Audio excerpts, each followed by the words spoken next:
Здраво дечки и добродојавте во уште едно ново видео од овој серијал за HTML и CSS. Во денешното видео ќе позборуваме малку за уште едно интересно property во CSS што се вика display. Па ајде да започнеме. Како што знаете, досега работевме со некои HTML тагови и знаеме дека дел од нив се однесуваат како блок елементи, како што е овој div тагот или div елементот, што значи дека кога имаме ваков div, се што има после него значи ќе биде во нова линија. Како што гледате, имаме еден div, овој првиот, со класа heading1, што е овој горниот, и гледаме дека веднаш после него што е да има, во случај имаме уште еден div, ќе биде во нов ред. Меѓутоа, ако ставиме дури и некој елемент кој што знаеме дека не е блок, односно дека е inline елемент, span знаеме дека е inline, значи се што имаме во span ќе ни биде во истата линија и пишеме овде тест. Тест. И гледаме дека и овој елемент ни е во нова линија, тоа бидејќи, како што реков, поради овој претходниот елемент кој што е блок, кој што форсира се што има после него да биде во нов ред. Меѓутоа, докога го преместиме да биде внатре во продолжение, односно во текстот на првиот div, гледаме дека тој е во истиот ред. И се што има после завршетокот на овој div е во нов ред. Значи тоа уште еднаш повторам, бидејќи поради начинот на кој што се однесуваат овие блок елементи. Така да, уште еднаш сега повторивме дека во HTML има два типа на HTML елементи, односно блок и inline елементи.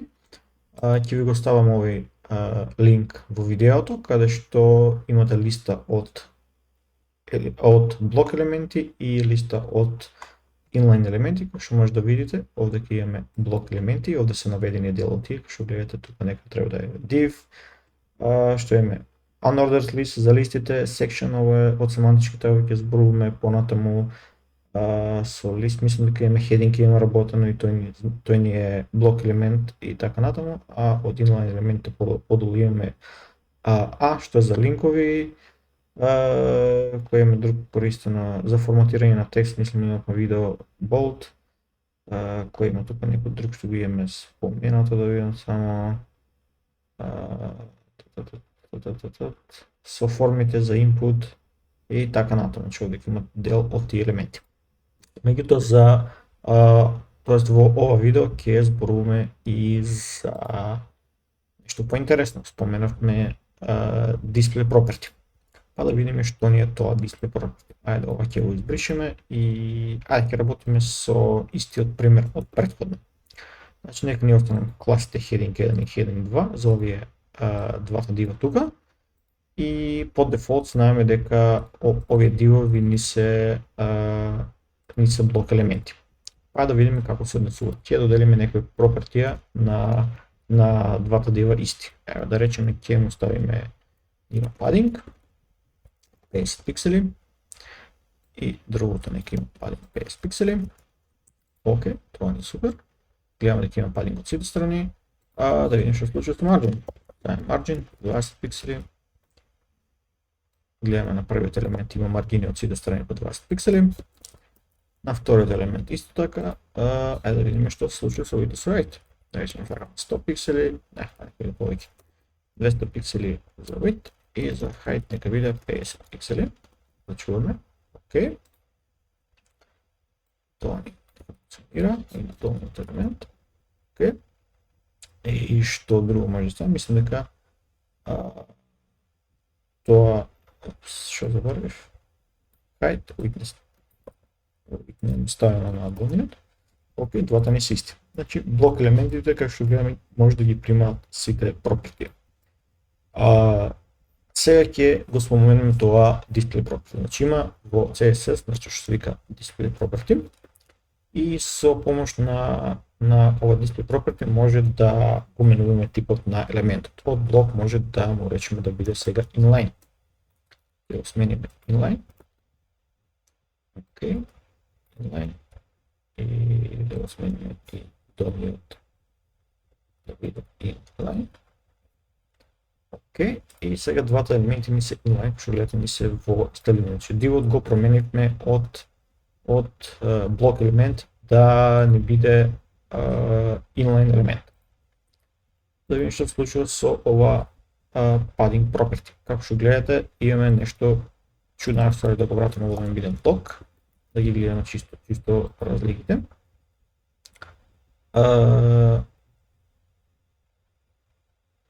Margin, окей. Гледаме, значи, дека со падингот ни се случува нешто чудно. Во овој случај падингот од горната страна ни го нема. Ајде да пробаме да го средиме тоа доку пробаме да му речеме padding top. Дали реков bottom или top, меѓутоа во ситуацијата ни фали падингот од горната страна за првиот елемент. Пробаме да му речеме 50 пиксели, 500 пиксели, 10 пиксели, како што гледаме тоа не ни работи. Значи имаме проблем со падинг на горната страна. Исто така гледаме дека маргините имаме само од лева и од десна страна за овој горниот елемент. Ајде да пробаме и тоа да го средиме, да речеме margin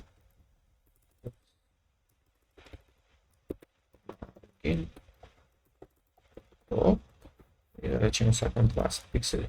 Што беше 20 пиксели, што јам ништо не се случува, ни 200, ни ништо. И за доку пишеме кај bottom да пробаме.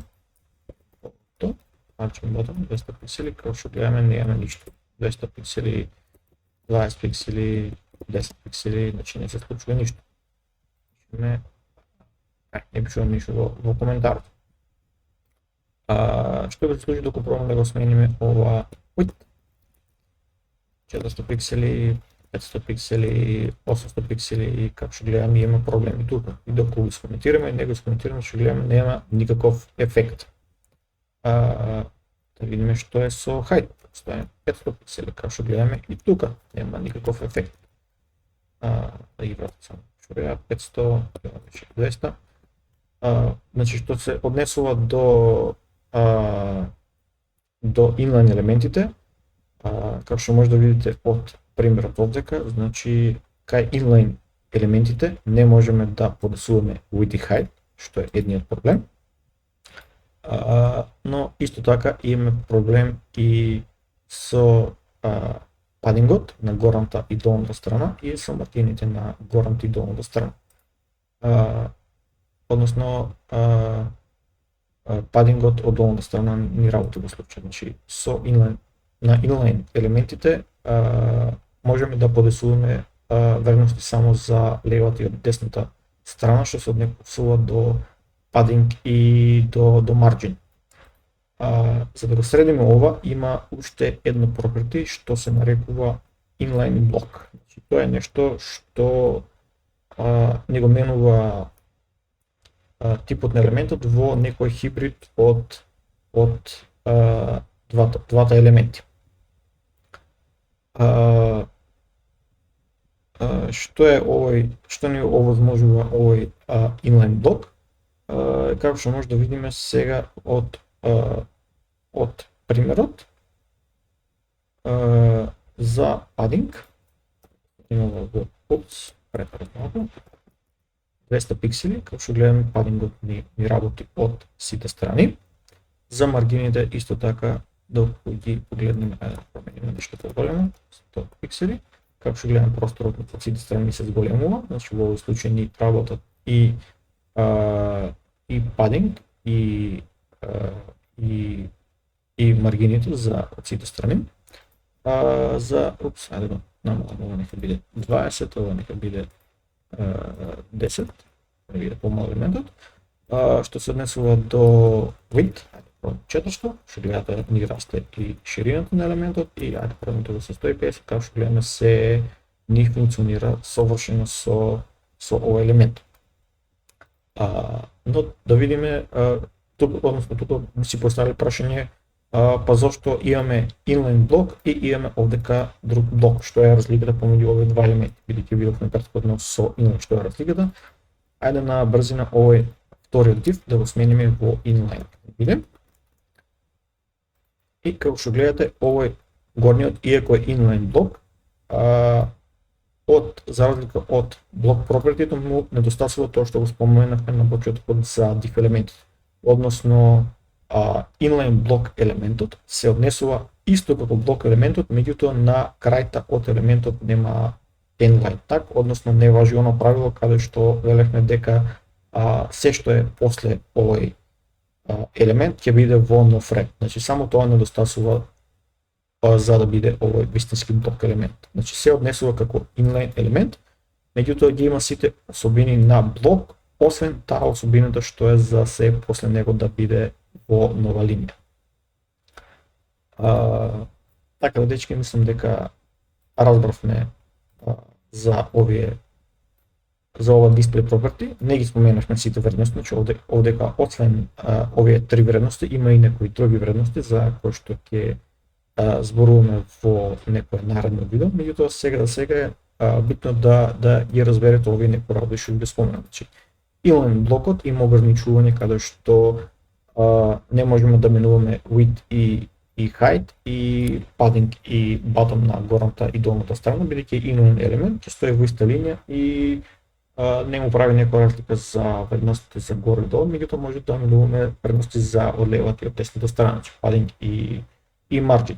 Inline блок се ајде правим за блок елементот рековме дека прво и основно правило е дека ќе биде секогаш во нов ред и тоа што ќе биде после него ќе биде во нов ред и може да му ги менуваме сите пропертија, а inline блок доаѓа како некој хибрид помеѓу овие двете, односно помеѓу inline и помеѓу блок, каде што за inline блок важат скоро сите правила од блок, освен тоа правило каде што вели дека елементот